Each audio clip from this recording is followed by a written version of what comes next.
ಹಾಸನ ಜಿಲ್ಲೆಯನ್ನ ಪ್ರಮುಖವಾಗಿ ಜನತಾದಳವನ್ನು ಸಂಪೂರ್ಣವಾಗಿ ಮುಗಿಸಬೇಕು ಅಂತಕ್ಕಂಥದ್ದೇ ಅವರ ಉದ್ದೇಶ ಇದೆ.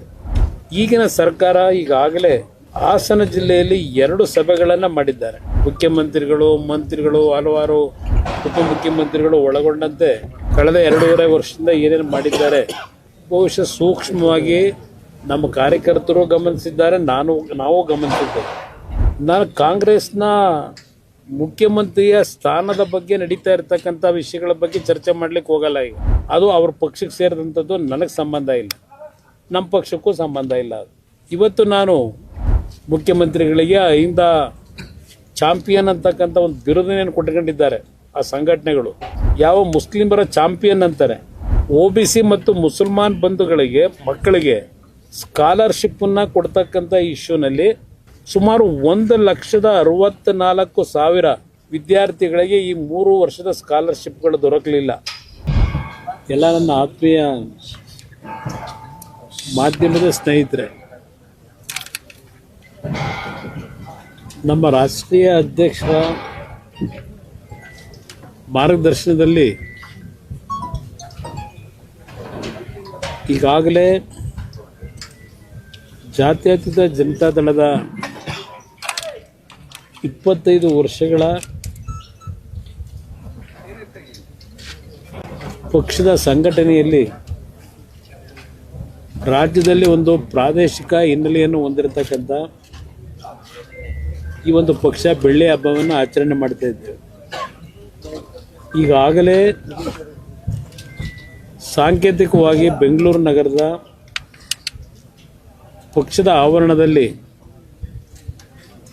ರಾಜ್ಯದ ಎಲ್ಲ ಪ್ರಮುಖ ಕಾರ್ಯಕರ್ತರುಗಳ ಸಮ್ಮುಖದಲ್ಲಿ ಒಂದು ಸಾಂಕೇತಿಕ ಕಾರ್ಯಕ್ರಮವನ್ನು ಏನು ಮಾಡಿದ್ವಿ. ಅವತ್ತಿನ ದಿನ ನಾವೊಂದು ಘೋಷಣೆ ಮಾಡಿದ್ವಿ, ಈ ಒಂದು ಬೆಳ್ಳಿ ಹಬ್ಬವನ್ನು ರಾಜ್ಯದ 30 ಜಿಲ್ಲೆಯಲ್ಲಿ ಮುಂದಿನ ದಿನಗಳಲ್ಲಿ ಕಾರ್ಯಕ್ರಮಕ್ಕೆ ಚಾಲನೆ ಕೊಡ್ತೀವಿ ಅಂತಕ್ಕಂಥ ಪ್ರಸ್ತಾಪ ಏನು ಮಾಡಿದ್ವು. ಅದರ ಹಿನ್ನೆಲೆಯಲ್ಲಿ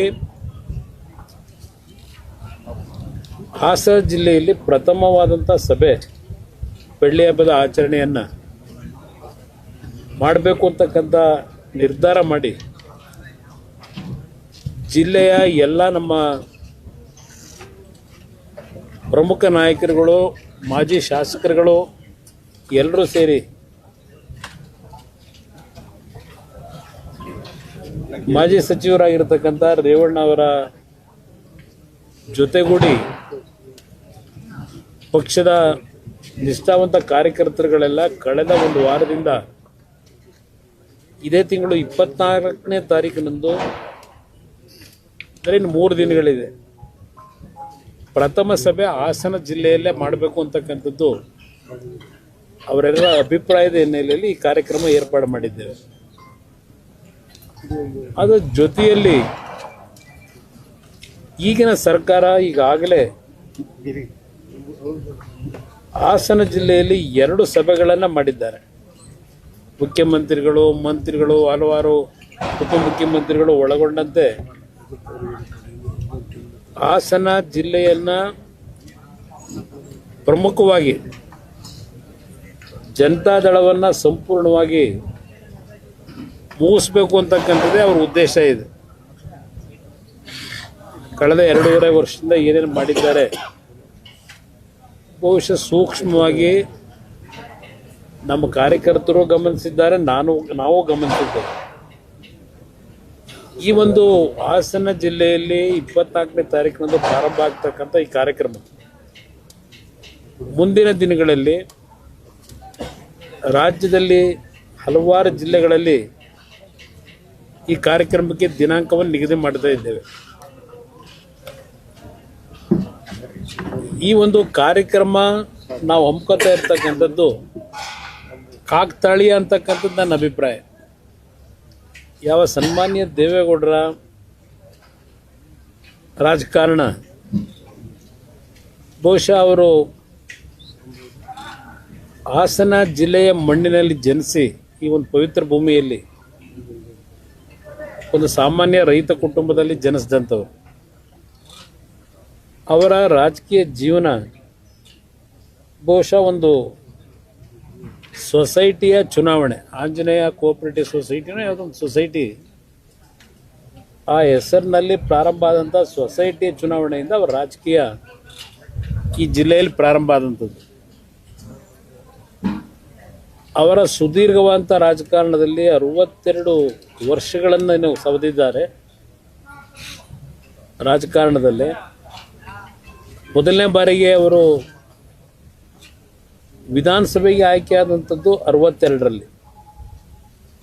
ಅಲ್ಲಿಂದ ಅವರ ಒಂದು ರಾಜಕೀಯದಲ್ಲಿ ಬೆಳವಣಿಗೆಗಳು ಈ ಜಿಲ್ಲೆಯ ಜನತೆಯ ಆಶೀರ್ವಾದದಿಂದ. ಒಬ್ಬ ಸಾಮಾನ್ಯ ರೈತನ ಮಗ ದೆಹಲಿಯ ಕೆಂಪುಕೋಟೆಯಲ್ಲಿ ರಾಷ್ಟ್ರಧ್ವಜವನ್ನು ಹಾರಿಸ್ತಕ್ಕಂಥ ಶಕ್ತಿ ಬಂದಿದ್ದರೆ ದೇವೇಗೌಡರಿಗೆ ಅದು ಪ್ರಮುಖವಾಗಿ ಹಾಸನ ಜಿಲ್ಲೆಯ ಜನತೆಗೆ ಸೇರಬೇಕು. ಅವರ ರಾಜಕೀಯ ಜೀವನದ 7 ಬೀಳುಗಳಲ್ಲಿ ಅವರು ಚುನಾವಣೆಯಲ್ಲಿ ಸೋತಿರಲಿ ಗೆದ್ದಿರಲಿ, ಅವರಿಗೆ ಒಂದು ಮಾನಸಿಕವಾಗಿ ಸ್ಥೈರ್ಯವನ್ನು ತುಂಬಿರ್ತಕ್ಕಂಥದ್ರಲ್ಲಿ ಈ ಜಿಲ್ಲೆಯ ಜನತೆಗೂ ಸನ್ಮಾನ್ಯ ದೇವೇಗೌಡರಿಗೂ ಅವಿನಾಭಾವ ಒಂದು ಸಂಬಂಧ ಇದೆ ಅಂತಕ್ಕಂಥದ್ದು ನನ್ನ ಅಭಿಪ್ರಾಯ. ಅವರಲ್ಲೂ ಸಹ ಈ ವಯಸ್ಸಿನಲ್ಲೂ ನಾವು ಕಾಣ್ತೇವೆ. ಹಾಸನ ಜಿಲ್ಲೆಯ ಬಗ್ಗೆ ಅಷ್ಟೇ ಅಲ್ಲ, ಪ್ರಮುಖವಾಗಿ ಹಾಸನ ಜಿಲ್ಲೆ ಅವರ ಮೊದಲನೇ ಆದ್ಯತೆ. ಅದರ ಜೊತೆಗೆ ಇಡೀ ದೇಶದ ರೈತರ ಬಗ್ಗೆ ಅವರಲ್ಲಿರ್ತಕ್ಕಂಥ ಕಳಕಳಿ ಏನಿದೆ ಅದೆಲ್ಲವನ್ನ ನಾವು ಹತ್ತಿರದಿಂದ ಗಮನಿಸಿದ್ದೇವೆ. ಈ ಒಂದು ಕಾರ್ಯಕ್ರಮಕ್ಕೆ ಅವರೇ ಇವತ್ತು ನಮ್ಮ ಮಾರ್ಗದರ್ಶಕರು. ಈ ಕಾರ್ಯಕ್ರಮ ನಾವು ಮಾಡ್ತಾ ಇರ್ತಕ್ಕಂಥದ್ದಕ್ಕೂ ಈಗ ಸುಪ್ರೀಂ ಕೋರ್ಟ್ನ ಒಂದು ಆದೇಶದ ಮೇರೆಗೆ ಬಹುಶಃ ಕಳೆದ 5 ವರ್ಷಗಳಿಂದ ರಾಜ್ಯದಲ್ಲಿ ಸ್ಥಳೀಯ ಸಂಸ್ಥೆ ಚುನಾವಣೆಗಳು ಏನು ನೆನೆಗುದಿಗೆ ಬಿದ್ದಿತ್ತು, ಆ ಚುನಾವಣೆಗಳು ನಡೀಬೇಕು ಅಂತಕ್ಕಂಥ ಒಂದು ಸೂಚನೆ ಸುಪ್ರೀಂ ಕೋರ್ಟ್ನಿಂದ ಇತ್ತೀಚೆಗೆ ಒಂದು ತೀರ್ಪೇನು ಬಂದಿದೆ. ಈ ತೀರ್ಪಿನ ಹಿನ್ನೆಲೆಯಲ್ಲಿ ಈಗಾಗಲೇ ಸರ್ಕಾರ ಬೆಂಗಳೂರಿನ GBA ಚುನಾವಣೆ ಇರ್ಬೋದು, ಗ್ರಾಮ ಪಂಚಾಯಿತಿಯ ಚುನಾವಣೆಯ ವ್ಯಾಪ್ತಿಯು ಏನು ಮುಗಿದಿದೆ, ಗ್ರಾಮ ಪಂಚಾಯಿತಿ ಚುನಾವಣೆಗಳು ಸಹ ಆಗಬೇಕಾಗಿದೆ. ಈಗ ಅದರ ಜೊತೆಗೆ ಜಿಲ್ಲಾ ಪಂಚಾಯಿತಿ, ತಾಲೂಕ್ ಪಂಚಾಯಿತಿ ಈ ಚುನಾವಣೆಗಳು ನಡೀಬೇಕಾಗಿದೆ. ಬಹುಶಃ ಹಾಸನ ಜಿಲ್ಲೆಯ ಈ ಒಂದು ಕಾರ್ಯಕ್ರಮದ ಮುಖಾಂತರ ಮುಂದಿನ ಒಂದು ಸ್ಥಳೀಯ ಸಂಸ್ಥೆ ಚುನಾವಣೆಗಳಿಗೆ ಪಕ್ಷದ ಕಾರ್ಯಕರ್ತರಿಗೆ, ನಾಡಿನ ಜನತೆಗೆ, ಸನ್ಮಾನ್ಯ ದೇವೇಗೌಡರಿಗೆ ರಾಜಕೀಯ ಶಕ್ತಿಯನ್ನು ತುಂಬಿ ದೆಹಲಿಯ ಮಟ್ಟದವರೆಗೆ ತೆಗೆದುಕೊಂಡು ಹೋದಂಥ ಈ ಜಿಲ್ಲೆಯ ಮತದಾರ ಬಂಧುಗಳು, ಈ ಜಿಲ್ಲೆಯ ಒಂದು ಮಣ್ಣಿನ ಶಕ್ತಿ ಮುಂದಿನ ಚುನಾವಣೆಗಳಲ್ಲಿ, ಸ್ಥಳೀಯ ಸಂಸ್ಥೆ ಚುನಾವಣೆಗಳಲ್ಲಿ ಈ ಜಿಲ್ಲೆಯ ಕಾರ್ಯಕ್ರಮದ ಮುಖಾಂತರವೇ ಒಂದು ಸಂದೇಶ ರಾಜ್ಯದ ಜನತೆಗೆ ತಲುಪಿಸಬೇಕು ಅಂತಕ್ಕಂಥ ಉದ್ದೇಶ ಇವತ್ತು ಪಕ್ಷದ ನಾಯಕರುಗಳು ಇಟ್ಕೊಂಡಿದ್ದಾರೆ. ಆ ಹಿನ್ನೆಲೆಯಲ್ಲಿ ಬಹುಶಃ 24ನೇ ತಾರೀಕು ನಡೆಯತಕ್ಕಂಥ ಈ ಒಂದು ಸಭೆ ಜನತಾದಳಕ್ಕೆ ಒಂದು ಅತ್ಯಂತ ಮಹತ್ವವಾದಂಥ ಸಭೆ ಅಂತಕ್ಕಂಥದ್ದು ನನ್ನ ಅಭಿಪ್ರಾಯ. ಆ ಹಿನ್ನೆಲೆಯಲ್ಲಿ ಈಗಾಗಲೇ ನಮ್ಮ ಕಾರ್ಯಕರ್ತರು ಜಿಲ್ಲೆಯಲ್ಲಿ ಒಂದು ಹಬ್ಬದ ರೀತಿಯಲ್ಲಿ ಈ ಕಾರ್ಯಕ್ರಮವನ್ನು ಮಾಡಬೇಕು ಅಂತ ಹೇಳಿ ಸ್ವಯಂ ಪ್ರೇರಿತರಾಗಿ ಕಾರ್ಯಕರ್ತರಲ್ಲಿ ಹುಮ್ಮಸ್ಸನ್ನು ನಾವೇನು ಕಾಣ್ತಾ ಇದ್ದೇವೆ. ಬಹುಶಃ ಒಂದು ಐತಿಹಾಸಿಕವಾದಂಥ ಸಭೆ 26ನೇ ತಾರೀಕಿನಂದು ಇಲ್ಲಿ ನಡೀತದೆ ಅಂತಕ್ಕಂಥದ್ದು ಒಂದು ವಿಶ್ವಾಸ ಇದೆ ನನಗೆ. ಈ ಕಾರ್ಯಕ್ರಮದ ಮುಖಾಂತರವೇ ನಾಡಿನಲ್ಲಿ ಮುಂದಿನ ದಿನಗಳಲ್ಲಿ ನಮ್ಮ ಮೈತ್ರಿಯ ಒಂದು ಹೊಂದಾಣಿಕೆ ಏನಿದೆ, ಆ ಹೊಂದಾಣಿಕೆಯಲ್ಲೇ ನಾವು ಚುನಾವಣೆಗಳನ್ನು ಎದುರಿಸಬೇಕು ಅಂತಕ್ಕಂಥದ್ದು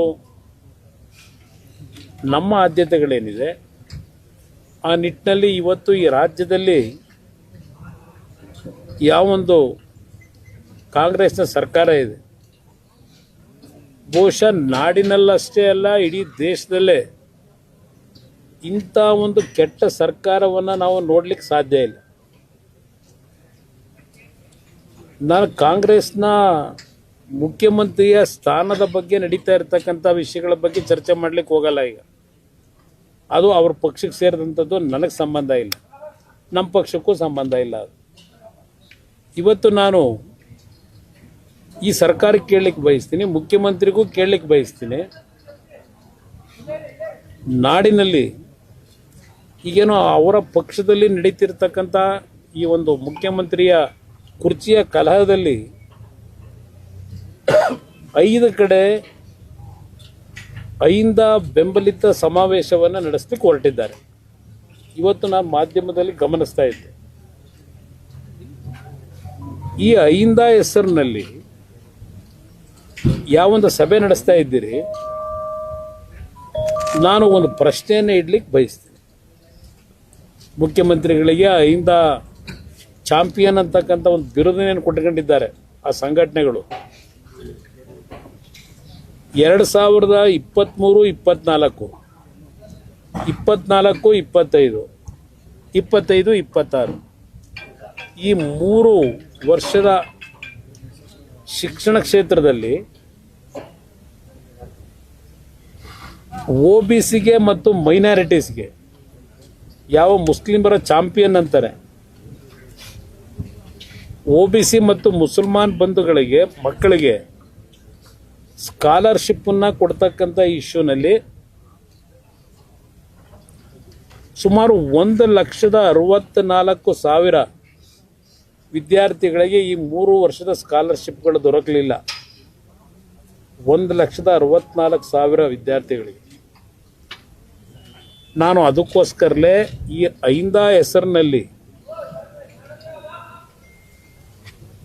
ಯಾವೊಂದು ಮುಖ್ಯಮಂತ್ರಿಯ ಕುರ್ಚಿಯನ್ನು ಭದ್ರಗೊಳಿಸ್ಕೊಳ್ತಕ್ಕಂಥ ಒಂದೇ ದೃಷ್ಟಿಗೋಸ್ಕರವಾಗಿ ಈ ಹೆಸರುಗಳನ್ನು ಉಪಯೋಗ ಮಾಡ್ಕೊಂಡು ಬಂದಿದ್ದೀರಿ. ಈ 1,64,000 ವಿದ್ಯಾರ್ಥಿಗಳು ಸ್ಕಾಲರ್ಶಿಪ್ ಪಡಿಬೇಕಾದಂಥವ್ರು ಈ ಅಹಿಂದ ಸಮಾಜಕ್ಕೆ ಸೇರಿರ್ತಕ್ಕಂಥ ಮಕ್ಕಳು ಎಷ್ಟರ ಮಟ್ಟಿಗೆ ಈ ಮಕ್ಕಳ ಒಂದು ವಿದ್ಯಾಭ್ಯಾಸಕ್ಕೆ ಈ ಒಂದು ವರ್ಗದ ಜನರಿಗೆ ಈ ಸರ್ಕಾರ ಕಳೆದ 3 ವರ್ಷದಿಂದ ಹಣ ಬಿಡುಗಡೆ ಮಾಡದೆ ವಂಚನೆ ಮಾಡಿದ್ದಾರೆ. ಅಧಿಕಾರಿಗಳು ಹೇಳ್ತಾರೆ ನಮ್ಮ ಇಲಾಖೆ ತಪ್ಪಿಲ್ಲ, ಆರ್ಥಿಕ ಇಲಾಖೆಯವರು ಹಣ ಬಿಡುಗಡೆ ಮಾಡಲಿಲ್ಲ, ಆರ್ಥಿಕ ಇಲಾಖೆಯವರ ಲೋಪದೋಷದಿಂದ ಈ ಹಣ ಕೊಟ್ಟಿಲ್ಲ ಈ ಕ್ಷಣದವರೆಗೆ. ಆರ್ಥಿಕ ಇಲಾಖೆ ಬಗ್ಗೆ ಚಾರ್ಜ್ ಮಾಡ್ತಾ ಇದ್ದಾರೆ ಅವರು, ಆ ಇಲಾಖೆಯವರು. ಅಂದರೆ ಮುಖ್ಯಮಂತ್ರಿಗಳು ಎಷ್ಟರ ಮಟ್ಟಿಗೆ ಈ ಅಹಿಂದ ವರ್ಗದ ಜನರ ರಕ್ಷಣೆಯನ್ನು ಮಾಡ್ತಾ ಇದ್ದಾರೆ ಅನ್ನೋದಕ್ಕೆ ಇದು ಒಂದು ಉದಾಹರಣೆ. ಯಾವುದೋ ನಿಮ್ಮ 6-5 ನಿಮ್ಮ ಗ್ಯಾರಂಟಿ ಸ್ಕೀಮ್ಗಳಿಗೆ SCP STP ಹಣವನ್ನು ವರ್ಗಾವಣೆ ಮಾಡಿರ್ತಕ್ಕಂಥದ್ದು ಅದೆಲ್ಲ ಒಂದು ಭಾಗ ಪ್ರತಿ ಚರ್ಚೆ ಆಗೋಗಿದೆ, ಅಳಿಸಲಾಗಿದೆ. ಅದೆಲ್ಲ ನಾನು ಹೇಳಿರ್ತಕ್ಕಂಥದ್ದು ಅಹಿಂದ ಸಮಾಜದ ವಿದ್ಯಾರ್ಥಿಗಳಿಗೆ ಅವರ ಶೈಕ್ಷಣಿಕ ಬದುಕಿಗೆ ಎಷ್ಟರ ಮಟ್ಟಿಗೆ ಈ ಸರ್ಕಾರ ದ್ರೋಹ ಮಾಡ್ತಾ ಇದೆ. ಇದನ್ನು ಅಹಿಂದ ವರ್ಗದ ಜನ, ಮೈನಾರಿಟೀಸು, ಮುಸಲ್ಮಾನ್ ಬಂದವರು ಅರ್ಥ ಮಾಡ್ಕೋಬೇಕು ಅಂತಕ್ಕಂಥದ್ದನ್ನು ಹೇಳಲಿಕ್ಕೆ ಬಯಸ್ತೇನೆ ಪ್ರಮುಖವಾಗಿ.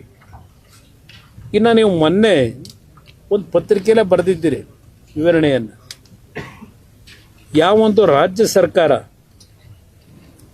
ಕೇಂದ್ರ ಸರ್ಕಾರದ ಯೋಜನೆಗಳು, ಪ್ರಮುಖವಾಗಿ ರಾಜ್ಯದಲ್ಲಿ ಹಲವಾರು ಭಾಗದಲ್ಲಿ ರಾಷ್ಟ್ರೀಯ ಹೆದ್ದಾರಿಗಳ ಯೋಜನೆಗಳಿಗೆ ರಾಜ್ಯ ಸರ್ಕಾರ ಯಾವೊಂದು ಭೂಮಿಯನ್ನು ಭೂಸ್ವಾಧೀನ ಮಾಡಬೇಕು, ಭೂಸ್ವಾಧೀನವನ್ನು ಮಾಡದೆ ಕೇಂದ್ರ ಸರ್ಕಾರ ಹಣ ಕೊಟ್ಟಿದ್ದರೂ ಆ ಯೋಜನೆಗಳನ್ನು ಅನುಷ್ಠಾನಕ್ಕೆ ತರತಕ್ಕಂಥ ನಿಟ್ಟಿನಲ್ಲಿ ಇವತ್ತು ರಾಷ್ಟ್ರೀಯ ಹೆದ್ದಾರಿ ಕಾರ್ಯಕ್ರಮಗಳನ್ನು ಸ್ಥಗಿತಗೊಳಿಸ್ತಕ್ಕಂಥ ನಿರ್ಧಾರ ಈ ಸರ್ಕಾರದ ನಿರ್ಲಕ್ಷ್ಯ, ಈ ಸರ್ಕಾರದ ಬೇಜವಾಬ್ದಾರಿತನದಿಂದ ಇವತ್ತು ಹಲವಾರು ರಾಷ್ಟ್ರೀಯ ಯೋಜನೆಗಳಿಗೆ ಸ್ಥಗಿತ ಆಗ್ತಕ್ಕಂಥ ಒಂದು ವಾತಾವರಣ ನಿರ್ಮಾಣ ಆಗಿದೆ. ಇವತ್ತಿನ ಸಾರಾಮೇಶ್ ಅವರು ಜಸ್ಟ್ ಈಗ ತಾನೇ ಬಂದಿದ್ದಾರೆ. ಸುಮಾರು 700 ಕೋಟಿ ಹಣ ಬಿಳಿಕೆರೆ ಇಂದ ಪ್ರಾರಂಭ ಆಗಿ ಮಾರ್ಗೋಡ್ನಳ್ಳಿ, ಯಾವ್ದು ಮಾಯಗೋಡ್ನಳ್ಳಿನೋ ಯಾವ್ದಣ್ಣ ಅದು ಊರು, ಎಡೆಗೋಡ್ನಳ್ಳಿ ಸರ್, ನಮ್ಮ ದೊಡ್ಡಹಳ್ಳಿ ಕೊನೆ ಭಾಗದಲ್ಲಿ ಎಡೆಗೋಡ್ನಳ್ಳಿಯವರೆಗೆ 4 ಲೇನ್ ಆಗ್ಬೇಕಾಗಿತ್ತು. ಈಗ ನಿಮ್ಮ ಹಾಸನದಿಂದ ಬೇಲೂರು 2,000 ಕೋಟಿ ಫೌಂಡೇಶನ್, ಇಲ್ಲಿ ಈ ಎಲ್ಲಾ ಯೋಜನೆಗಳು ಸ್ಥಗಿತಗೊಂಡಿದೆ. ನಮ್ಮ ಮುಖ್ಯಮಂತ್ರಿಗಳು ಕೇಂದ್ರದ ಆರ್ಥಿಕ ಸಚಿವರು ಹೆಣ್ಣು ಮಗಳಿದ್ದಾರೆ. ಅವ್ರು ಬಳಸಿರ್ತಕ್ಕಂಥ ಪದ ನಾನು ಬಳಸಲಿಕ್ಕಾಗಲ್ಲ. ಮುಖ್ಯಮಂತ್ರಿಗಳು ಒಬ್ಬ ಹೆಣ್ಣು ಮಗಳು ಆರ್ಥಿಕ ಸಚಿವರಾಗಿ ದೇಶದಲ್ಲಿ ಒಂದು ಉತ್ತಮವಾದಂಥ ಸಮರ್ಥವಾದಂಥ ಆರ್ಥಿಕ ಸಚಿವರಾಗಿ ಏನು ಕೆಲಸ ಮಾಡ್ತಾ ಇದ್ದಾರೆ, ಅವರನ್ನು ಯಾವ ಒಂದು ಏಕವಚನದಲ್ಲಿ ಪ್ರಸ್ತಾಪ ಮಾಡಿದ್ರೆ ಅವರ ಹೆಸರನ್ನ, ಈ ರೀತಿ ಪದ ಬಳಕೆಗಳಿಂದ ಎಷ್ಟರ ಮಟ್ಟಿಗೆ ನೀವು ಕೇಂದ್ರ ಸರ್ಕಾರದ ನೆರವನ್ನು ಪಡೀಲಿಕ್ಕೆ ಸಾಧ್ಯ? ನಿಮ್ಮ ನಡವಳಿಕೆಗಳನ್ನು ನಾನು ಪದೇ ಪದೇ ಹೇಳ್ತಾ ಇದ್ದೇನೆ, ನಿಮ್ಮ ನಡವಳಿಕೆಯನ್ನು ಪದೇ ಪದೇ ಸರಿಪಡಿಸ್ಕೊಳ್ಳಿ ಅಂತ. ಆದರೆ ಅವರಲ್ಲಿ ಆ ಬದಲಾವಣೆ ಮಾಡ್ಕೊಳ್ತಕ್ಕಂಥ ವಾತಾವರಣ ಇಲ್ಲ ಅವರಲ್ಲಿ. ಅವರ ಪದ ಬಳಕೆಗಳು ನಾನು ಹಳ್ಳಿಯಿಂದ ಬಂದಿರೋನು ಅಂತ ಹೇಳ್ಬೋದು. ಹಳ್ಳಿಯಿಂದ ಬಂದಿದ್ದರೂ ಹಳ್ಳಿನಲ್ಲೂ ನಮ್ಮ ಜನ ನಮ್ಮ ಭಾಷೆಯನ್ನು ಪ್ರಯೋಗ ಮಾಡಬೇಕಾದ್ರೆ ನಮ್ಮ ಸಂಸ್ಕೃತಿಯನ್ನು ಎಷ್ಟು ಮಟ್ಟಿಗೆ ಉಳಿಸ್ತಾರೆ ಅಂತಕ್ಕಂಥದ್ದು ನಾವು ನೋಡಿದ್ದೇವೆ. ಹಳ್ಳಿಯ ಭಾಷೆ ಅಂತಕ್ಕಂಥದ್ದನ್ನು ಹೇಳ್ತಕ್ಕಂಥದ್ರ ಮುಖಾಂತರ ಸಮಜಾಯಿಷಿ ಕೊಡೋದಲ್ಲ.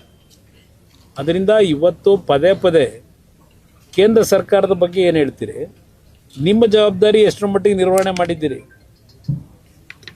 ಇದು ಇಲ್ಲಿರ್ತಕ್ಕಂಥ ಪ್ರಮುಖವಾದಂಥ ಅಂಶ. ಅದರಿಂದ ಈ ಸಂದರ್ಭದಲ್ಲಿ ನಾವು ಎಲ್ಲ ವಿಷಯಗಳನ್ನ ಪ್ರಸ್ತಾಪ ಮಾಡಲಿಕ್ಕೆ ಹೋಗಲ್ಲ. ನಾಡಿದ್ದು ಮತ್ತೆ 24ರ ಸಭೆಯಲ್ಲಿ ಬಹುಶಃ ಹಲವಾರು ವಿಷಯಗಳನ್ನು ನಾನೇನು ಪ್ರಸ್ತಾಪ ಮಾಡಬೇಕು ಅಂತ ಇದ್ದೇನೆ, ಅವತ್ತು ಸುದೀರ್ಘವಾಗಿ ಮಾತನಾಡ್ತೀನಿ.